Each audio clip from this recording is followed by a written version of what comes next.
Et si cette guerre changeait tout pour l'Afrique? USA, Israël, Iran, 3 puissances, une confrontation explosive qui secoue le monde entier. Mais pendant que les missiles volent et que les sanctions tombent, personne ne parle de ce qui se passe réellement sur le continent africain. Hausse des prix, instabilité économique, rupture d'approvisionnement. L'Afrique paie une facture qu'elle n'a pas commandée. Aujourd'hui, on va tout décortiquer. Les origines du conflit, les enjeux géopolitiques cachés et surtout, ce que ça signifie concrètement pour nous.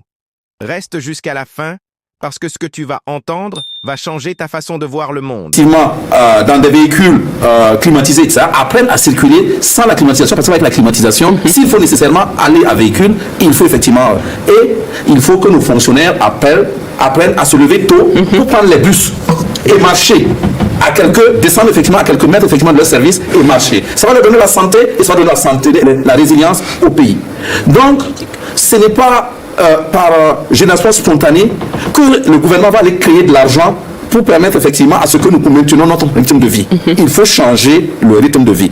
Parce que, et pour finir, il faut savoir que si les États-Unis sont en train effectivement de faire cette guerre avec Israël, c'est une guerre, j'allais dire effectivement, par procuration ou par anticipation contre la Chine. Parce que ce n'est pas contre l'Iran, c'est contre la Chine que cette guerre est menée. Et cette guerre est menée contre la Chine, pourquoi? Parce que tout simplement, en 1944, ils ont installé le dollar, parce qu'ils avaient 2 tiers dans le monde de réserve d'or. Mais très rapidement, en 1971, quand Nixon est venu effectivement avec Nixon Shock, le Nixon Shock, c'était quoi? C'est qu'il dit, on va détacher effectivement l'or du système effectivement de change mondial. Pourquoi? Parce que nous, on nous demande plus effectivement de dollars que nous pouvons effectivement en donner et ça nous crée effectivement de l'inflation. Et ça c'était en 1971 et en 1974, qu'est-ce qu'il a fait? Il a négocié effectivement avec les premiers producteurs de l'OPEP pour qu'on fasse effectivement le pétrodollar. Donc, ils ont obtenu que l'ensemble des pays de l'OPEP puissent effectivement vendre leur pétrole par le dollar. Et à partir de ce moment, ils sont devenus effectivement les gendarmes du monde. Mais depuis 2024, vous avez dû observer que c'est fini. La Chine, tout le monde s'est libéré, va effectivement en rouble, va en yuan, et mieux, le système bancaire international, le SWIFT ne fonctionne plus, et la Chine a mis un. Donc, ils anticipent que le monde va effectivement changer, il va être multipolaire. Et c'est contre un monde multipolaire qui est en train là. Oui. Mais quand vous observez, vous apercevez effectivement que c'est déjà un échec, puisqu'ils appellent effectivement au secours. Mais en attendant, nous devons effectivement privilégier nos options endogènes de consommation, et puiser dans notre civilisation, dans nos savoirs pour avancer et résister. Alors, M. Bouena, dans le même sens que M. Nathan Pega, comment nos populations peuvent se prémunir et se préparer pour mieux affronter ce choc qui est en train de venir? Bon, je pense qu'il a si bien dit, Bayala aussi l'a dit. En fait, notre chance, c'est qu'on a anticipé. Nos autorités ont anticipé.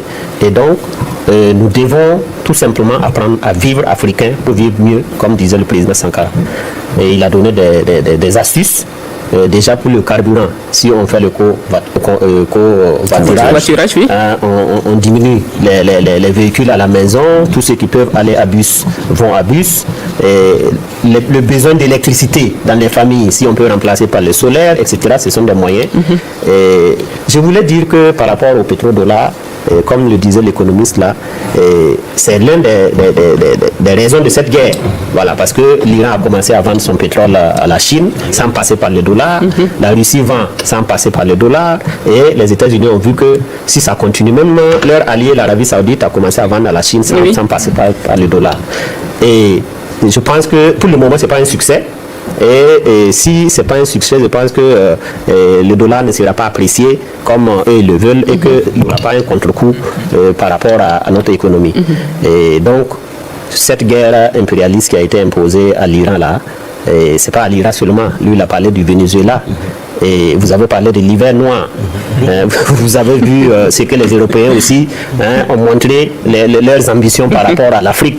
Donc, je pense que tout ceci nous montre que nos autorités étaient sur la bonne voie en décrétant donc cette souveraineté, en faisant donc retourner notre économie vers le développement endogène. Et donc, je pense que nous serons l'AES sera quand même l'une des parties de l'Afrique qui pourrait résister véritablement donc à ce choc donc international. Nous espérons tous. Alors, le pétrole à $150, inflation mondiale, fracture géopolitique. Quelles sont les conséquences de cette guerre sur les relations diplomatiques au Moyen-Orient? Je précise que nous n'avons plus beaucoup de temps, donc essayez d'être bref. Voilà, pour qu'on reste. Une minute. Je donne 1 minute à M. Bayala pour répondre à cette question. Très vite, c'est le désenchantement franc vis-à-vis desquels il prend des garanties. Aujourd'hui, tous ces pays du Golfe sont insécurisés du fait d'une guerre brouillonne engagée par M. Trump et son cabinet.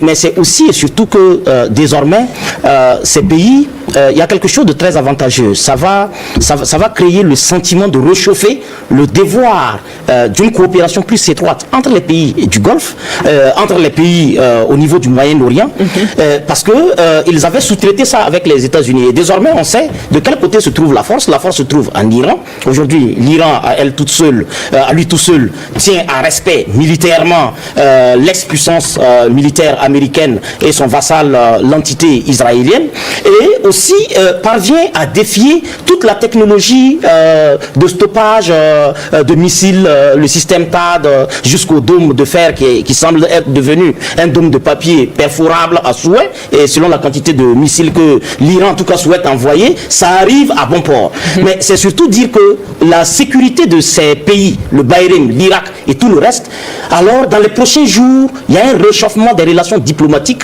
intérieures à la région qui vont se faire non pas par amitié, par humanisme, mais par devoir de survie. Parce qu'on sait désormais que celui qui est capable d'assurer la protection et la sécurité de la zone, en tout cas ce n'est pas l'oncle Sam, mais c'est plutôt certainement le pouvoir des ayatollahs, qu'on les aime ou qu'on ne les aime pas. Aujourd'hui, à la face du monde, en mondovision, ils font des exploits militaires qui montrent qu'effectivement, ils sont capables d'être fiables sur le plan sécuritaire. L'autre élément, c'est le risque d'effacement. Oui.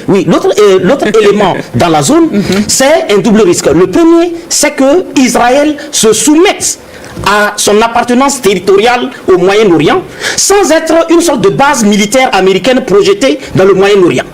Et s'il acquiesce à cette option, alors la paix reviendra dans le Moyen-Orient. À défaut, je pense qu'on risque d'observer une déportation de populations israéliennes vers leur pays d'origine, et ce serait une issue qu'on ne souhaite pas. On espère qu'ils sauront tirer toutes les leçons de paix nécessaires et indispensables pour être un allié sûr. Alors, Dr Bacouan? Je pense que c'est ici nous allons observer une guerre froide. Une guerre froide, des inquiétudes et vraiment des gens qui seront déçus quand même de la protection américaine.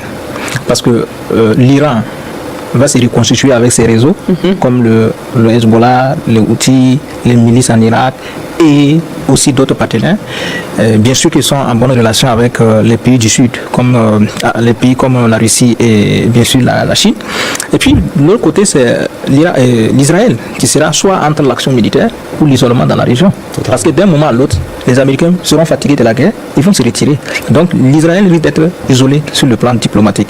Et c'est la Turquie qui peut gagner dans tout ça, parce qu'elle va pouvoir donc se repositionner sur le plan diplomatique, parce qu'elle a ce pouvoir quand même de pouvoir être même médiateur avec le Qatar, pour pouvoir donc trouver des solutions idoines donc à cette crise. Alors, donc, il faut dire que cette guerre va redessiner le monde avec de nouvelles alliances. Oui, ça va redessiner le monde avec de nouvelles alliances, et ça va aller dans le sens de ce que monsieur l'économiste a dit. Je pense que vous aurez effectivement deux blocs. Il y aura un premier bloc qui va être le bloc d'Eurasie, qui va se renforcer parce qu'ils vont comprendre effectivement que c'est contre eux en fait que la guerre se fait, et ils vont effectivement installer la guerre par proxy. L'Iran va devenir effectivement le proxy. Et si on pense effectivement que c'est pour demain que l'Iran va se fatiguer, que les gens se détrompent, parce qu'ils continueront d'avoir le renseignement chino-russe, ils continueront d'avoir effectivement le ravitaillement en armes et munitions russes, donc ça peut tenir effectivement plus loin. Et vous aurez observé que la Corée du Sud a commencé à penser à renouer avec la Corée du Nord. Pourquoi? Parce que cette guerre leur a donné d'observer que les États-Unis, sans scrupule, sont venus retirer effectivement tout le système de protection, voilà, pour effectivement se protéger eux-mêmes d'abord. Donc ils se sont dit, mais il n'y a pas de certitude. Et si vous regardez effectivement leurs alliés qui se sont fait bombarder, alors que même dans les accords pour le pétrodollar, qu'est-ce qui était mis en change, en termes de change? Ce qui était mis en termes de change, c'est que nous assurons effectivement votre sécurité. Et ils se sont aperçus effectivement que le parapluie est percé. Et que lorsque les dangers arrivent, il n'y a pas effectivement, c'est comme si vous dites qu'il y a la péréquation, et lorsqu'il y a le besoin, ce n'est pas là. Donc, ils vont être tenté d'aller dans le bloc Eurasie parce que ça a montré qu'il y a la solidarité. Et puis, c'est une civilisation quand même, l'Iran, de 5000 ans par rapport à une démocratie soi-disant de 200 ans qui ne se compare pas. Les uns vont à la mort pour défendre effectivement leur Dieu, pour défendre effectivement leur morale et leurs valeurs, et les autres vont à la guerre pour améliorer leurs conditions de vie sur Terre. Ce n'est pas des choses effectivement que l'on compare. Ceci dit, nous avons 3 hypothèses de sortie effectivement de crise. Oui. La première hypothèse de sortie de crise, c'est que Trump, comme il l'appelle, et vous l'avez entendu ce qu'il a dit, que ça va finir vite. Parce qu'effectivement, c'est qu'en bas, il a envoyé effectivement des gens déjà pour faire de la médiation. Parce que les États-Unis ne peuvent pas aller dire nous reculons. Il faut qu'il y ait quelqu'un qui intervienne. Et ça ne sera pas étonnant que ce soit effectivement la Russie. Ça n'étonnerait pas que ce soit la Russie qui saisisse effectivement pour ça, d'où les coups de fil. Mais vous avez effectivement le va-t-en-guerre israélien qui veut résoudre son propre problème, qui va effectivement aller jusqu'au bout pour le changement du régime. Donc il va dire allons-y jusqu'au bout. Et dans tout ça, la guerre peut s'enliser. La proposition que je veux faire à notre gouvernement, c'est de décider qu'il y ait dans la semaine 2 jours, mardi et vendredi, les jours sans énergie de pétrole pour les consommations individuelles. Oui. Les gens n'ont qu'à effectivement utiliser d'autres moyens. Les bus, par exemple. Ils apprendront. Oui. Nous apprendrons tous ensemble. Et ça permettra effectivement de faire non seulement des économies, mais ça permettra effectivement que nous anticipons et que nous nous préparons mentalement. Parce que c'est dans la tête qu'on nous a gagné. Il faut que nous commencions à nous rechercher, par exemple, à la tête. Alors, M. Bouina, nous terminons avec vous. Quelle issue donnez-vous à cette escalade de violence qui a débuté le 28 février dernier? Alors, je pense que l'issue va être favorable au peuple. Et comme quelqu'un l'a dit tout de suite, nous sommes bien préparés. Ça veut dire que le monde sera réparti en 2 blocs. Nous connaissons nos alliés depuis longtemps. Nos alliés, c'est l'Iran. Nos alliés, c'est la Palestine. Pas pour des raisons religieuses, mais pour des raisons d'internationalisme révolutionnaire. C'est connu depuis le président Thomas Sankara. Et donc, en fait, l'autre raison de cette guerre, c'est les ambitions israéliennes du grand Israël, qui embrasse beaucoup de pays dans la sous-région qu'ils veulent engloutir et puis former en fait l'État hébreu. Et je pense que cette guerre-là va se terminer effectivement de cette façon-là, par des négociations, puisque l'Iran ne peut pas être vaincu sur le terrain. Donc, ça sera des négociations qui vont mettre fin à cette guerre. Et nous, comme il a si bien dit là, il faut que nous puissions vivre de façon endogène, faire effectivement notre développement endogène, apprendre à assumer nos réalités et ne pas vouloir donc vivre comme les autres peuples alors que nous n'avons pas les moyens des autres peuples. Nous vous disons merci, M. Abdoulaye Bouina. Vous êtes membre du RISA, je rappelle, le Rassemblement des intelligences pour le développement de l'Afrique. Pour la souveraineté de l'Afrique. Autant pour moi. Merci à Gervais Nanampeka, ingénieur du développement rural. Nous disons merci à Imouté Bayala, coordinateur du mouvement 2 heures pour nous, 2 heures pour Kamita, c'est ça. Et merci à Dr Pousseni Bakouan. Vous êtes économiste et enseignant-chercheur. Voilà, chers téléspectateurs et auditeurs de la RTV, nous vous disons merci d'être restés à notre compagnie. On se donne donc rendez-vous la semaine prochaine pour d'autres analyses. Je précise que nos chroniqueurs se sont penchés sur les conséquences économiques et les implications géopolitiques de la guerre en Iran. On se donne rendez-vous très prochainement. Bonsoir chez vous et à très bientôt sur la RTV.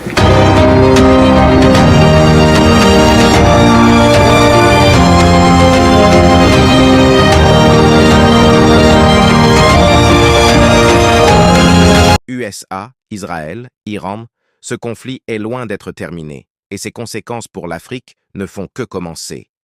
Mais maintenant tu sais. Tu comprends les règles du jeu que personne ne t'explique à l'école. La connaissance, c'est le pouvoir, et toi, tu viens de prendre de l'avance. Si cette vidéo t'a apporté quelque chose, partage-la autour de toi, laisse un commentaire et abonne-toi si ce n'est pas encore fait. Active la cloche pour ne rien manquer.